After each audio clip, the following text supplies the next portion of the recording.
You think you know the story of Hansel and Gretel, two children lost in the woods, a house made of candy, a wicked witch, a clever escape.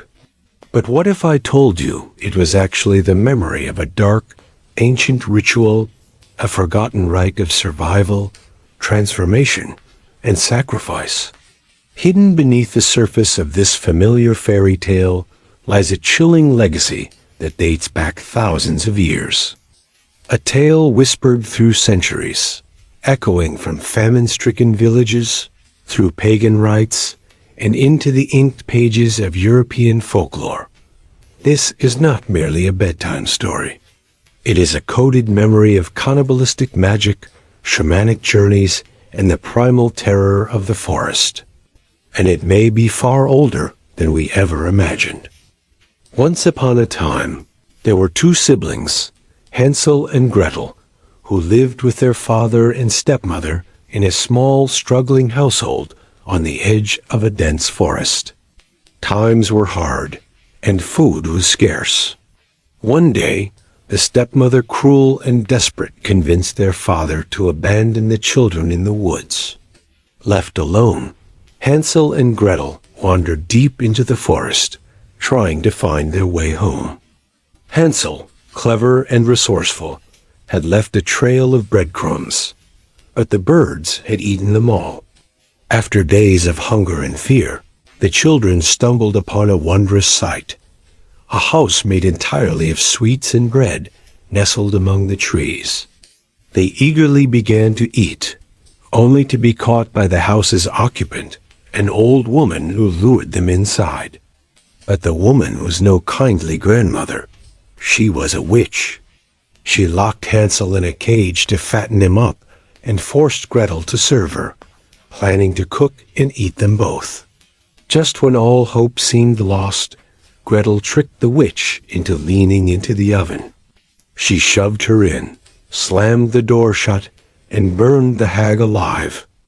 The children escaped with her treasure and found their way home, where their stepmother had died. Reunited with their father, they lived happily ever after, or so we're told. But the tale wasn't always told this way.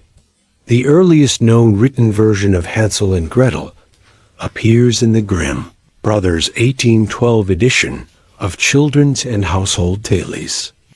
In this version, the children are deliberately abandoned during a time of famine, a detail that reflects the desperate realities of 14th and 15th century Europe, where mass starvation frequently led to disturbing acts of survival. However, earlier oral traditions offer darker variants. In some, the witch is not a stranger, but a mother figure. In others, the act of cannibalism is not metaphorical, it's explicit. A French tale known as the Petit Pousset tells of a man who eats his own children unknowingly. In Slavic versions, witches and ogres actively hunt for children to devour. The 19th century German retellings softened the story. The witch became a clear villain, and the children emerged as innocent victims. Moral overtones were added to warn children against gluttony or disobedience. But in ancient versions, the lines were far more blurred. The forest wasn't just a place of fear, it was a space of transformation. And the witch, perhaps, wasn't always the enemy. On closer inspection, many story elements mirror older mythic traditions. The forest as the underworld.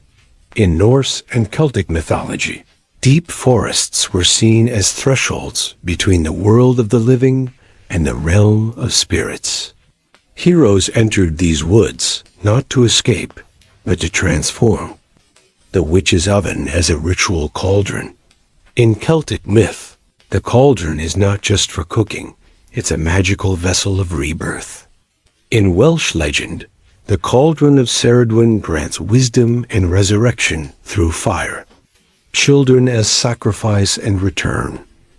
The myth of Inanna from Sumerian mythology includes a journey into the underworld and a return, symbolizing seasonal death and rebirth.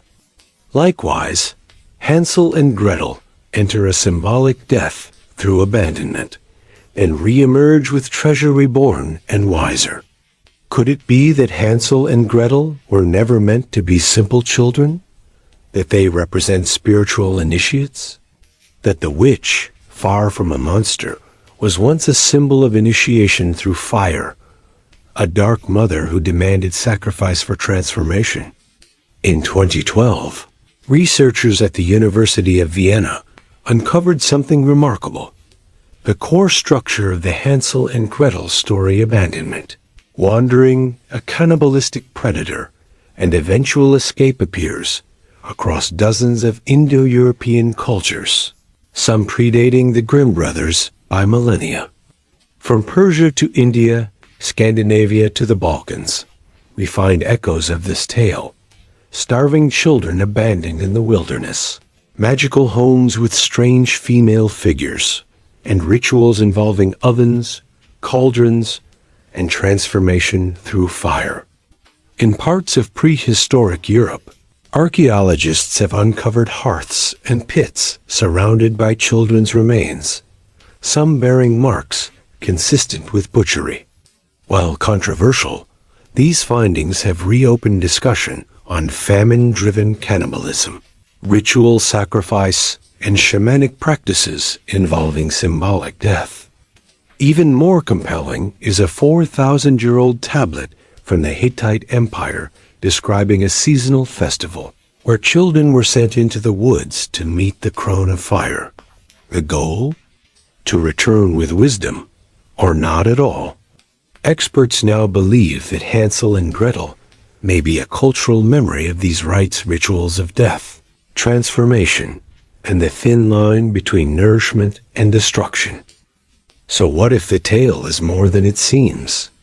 The breadcrumbs equals the soul's trail. In many spiritual traditions, bread is a symbol of life and memory. The lost crumbs signify the loss of ancestral guidance, a soul cast into darkness without spiritual direction. The witch's house equals temptation and initiation. The edible house represents both gluttony and a lure toward transformation. Much like the lotus eaters in the Odyssey, indulgence here is a trap one that leads not to pleasure, but to death and rebirth. The oven equals alchemical fire. Fire in ancient rituals is purification. When Gretel burns the witch, she doesn't just kill her, she completes the cycle of initiation. She faces death, overcomes it, and emerges as a transformed being. The treasure equals esoteric knowledge. The witch's hidden gold may not be literal. In many myths, treasure represents knowledge, spiritual awakening, or the rewards of successful initiation. Viewed through this lens, Hansel and Gretel are not victims. They are archetypal figures, children of the earth, cast into the spiritual wilderness. The journey they undergo reflects ancient shamanic paths: abandonment, trial, transformation, and return. The story of Hansel and Gretel, the one you thought was a simple cautionary tale about candy and clever kids, is far more ancient and complex. It is a tapestry woven from starvation legends, prehistoric rites, alchemical symbolism, and mythic structures passed down through oral tradition. Behind the gingerbread and nursery rhyme lies a truth both horrifying and awe-inspiring. This tale is a relic of cannibalistic magic, ritual fire, and the eternal dance between death and rebirth. A story not for children, but for initiates, for seekers. And if that makes you question what other bedtime stories might be hiding, just wait until you uncover the real origins of Little Red Riding Hood. The forest is dark, and we've only just begun to walk its path.